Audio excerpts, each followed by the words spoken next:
Hello, my name is Sahasya Dupa and I'm going to show you how to make the Fibonacci sequence in Python. So basically how this will work is the user will input how many numbers and it'll show that many numbers in the Fibonacci sequence. And to really follow along with this tutorial, you need to have a basic understanding of Python and stuff like input, integer, strings, lists and for loops and stuff like that. So if you don't know that, then I advise you to go learn that first. But if you do, well then great. Here's how to do it. So how we're first going to start out is we're going to make an input and it can be int.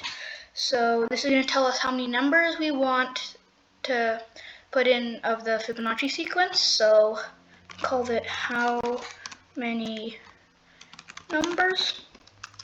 And this will be an integer, and this will be input, and it'll say how many numbers of the Fibonacci sequence do you want? And I'm not that proficient at typing, so don't judge. And we're going to make a list called the numbers, and this is going to be like the starting numbers for the Fibonacci sequence. So it's just going to be 0 and 1. And we're going to make a for loop. So we're just going to do for I in range how many numbers -2. So this will do it how many numbers, but then -2 times.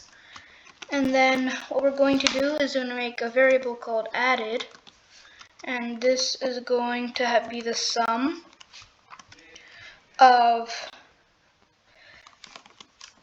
the numbers and then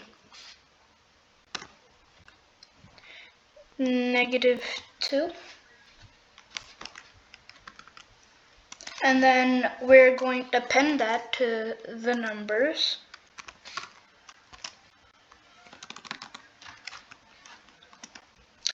And then here we'll just write, and we'll just finally print the numbers. So print, comma, dot join, map, str, comma, the numbers. And now if we run it, then it'll say how many numbers of the Fibonacci sequence do you want. Put 5, then it'll tell you the first 5 numbers of the Fibonacci sequence. And that's how you make the Fibonacci sequence in Python.